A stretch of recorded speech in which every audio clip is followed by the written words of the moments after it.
question was that aren't reservations anti-merit in nature?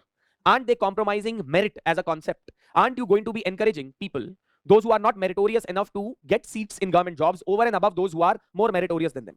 Now, on this, the Supreme Court of India took a very interesting point of view, and which is something, if you read a number of scholars as well, have to say, where they believe that merit is a very subjective concept, and merit in itself is a very flawed concept. Please understand why. The point of view here is कि जिसको हम merit बोलते हैं, कि मैंने अपने merit पे examination qualify किया और अगर उसका नहीं हुआ तो उसका मेरिट उतना नहीं था, ये अपने अंदर एक बहुत फ्लॉड कॉन्सेप्ट है. Let us say for example, today you people are appearing in this exam, you get selected, you say that मैंने तो अपनी मेहनत से यहां तक पहुंचा हूं and I have qualified this examination only because of my efforts and I am more meritorious as compared to, let us say, a candidate from a very remote district in Bastar who was appearing in the examination because he faced such great hardships in life. He was always living under the fear of Naxalism. He never had clean drinking water accessible to him. That candidate did not have proper school building to be studying in. That candidate did not get proper educational facilities all throughout the schooling and the college career. That is not his mistake.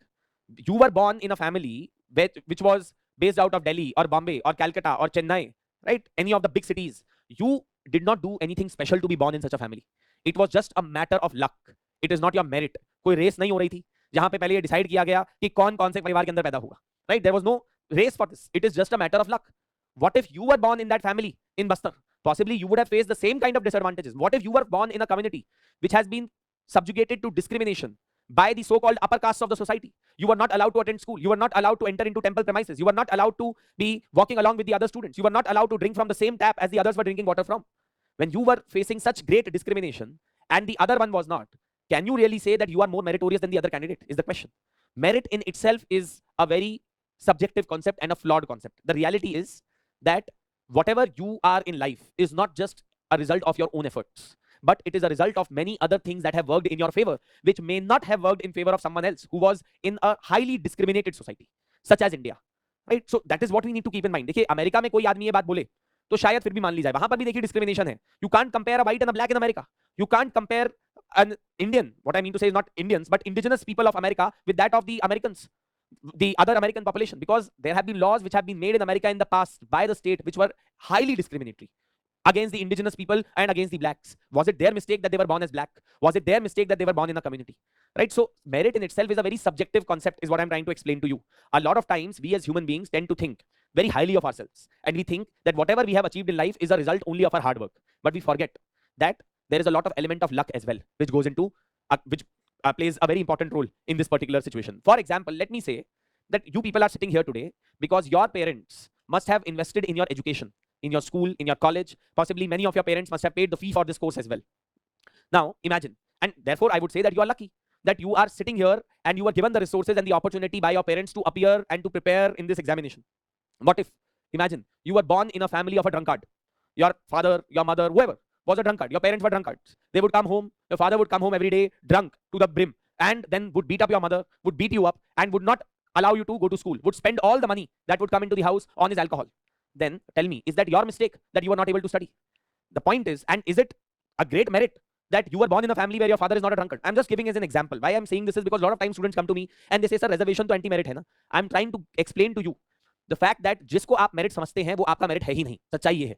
ये आपकी किस्मत है that you were born in such family, you were born in such circumstances that you did not end up facing that kind of discrimination, that you did not end up facing that kind of treatment. And that is why those who were born in an underprivileged family or an underprivileged society do need a special favor so that they can compete with the others, because the system is biased, because the system is flawed.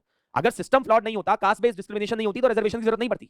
पर क्योंकि हजारों सालों से बहुत सारे लोगों को इस देश में दबा कुचला रखा गया, they were not allowed to study, they were not allowed to get educated, they were not allowed to get nutrition. If you read the speech of Jaipal Singh Munda in the Constituent Assembly of India, he categorically states that my people, he's talking about tribals, my people have been given such discriminatory treatment. We were deliberately not allowed to consume nutritional food, we were deliberately not allowed to get educated, and that is what has impoverished our generations after generations after generations. See, try to understand one thing. Let us say there are two children. One is born to an IAS officer, the other one is born to a rickshaw puller, and both of them want to appear in the examination, civil services examination. Who is having an upper hand in the examination already before even the race has started? That is the point, है ना. ये मैं बात कहने की कोशिश कर रहा हूं कि आप ऑलरेडी रेस में आगे हैं, तो क्या दूसरे आदमी को भी वो एडवांटेज नहीं मिलना चाहिए जो आपको सोसाइटली मिला है? और देखिए, ये आप नहीं कह सकते कि मेरे बाप दादा ने जो है आईएएस का एग्जाम क्वालिफाई किया तो इसलिए मेरे को मेरिट मिलना चाहिए. अगर The point which was made by Supreme Court in this case was that if you are saying that you are entitled to the merit of your father and grandfather or your ancestors, then you are entitled to the wrongdoings of your ancestors as well. Your ancestors exploited someone else, and as a result of that they were able to proceed. May not have exploited themselves directly or the others directly, but they did get the benefit of that. So then should you not get the sin on their part as well? अगर आप ये मान रहे हैं कि मुझे हिस्सा मिलना चाहिए मेरे बाप दादा की प्रॉपर्टी में, या I should get it, I should be able to do better, अगर मेरी क्या गलती है इसमें, that I was born to an IAS officer, fair enough. But then दूसरे की गलती है that the other was born to a rickshaw puller. That's the point which we need to keep in mind, right? So the court said that the concept of merit itself is flawed, and to say that the merit is going to get compromised as a result of reservations provided by the state is an extremely myopic view.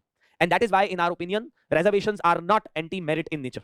So what does the court say? The court stated that reservations are not anti-merit in nature.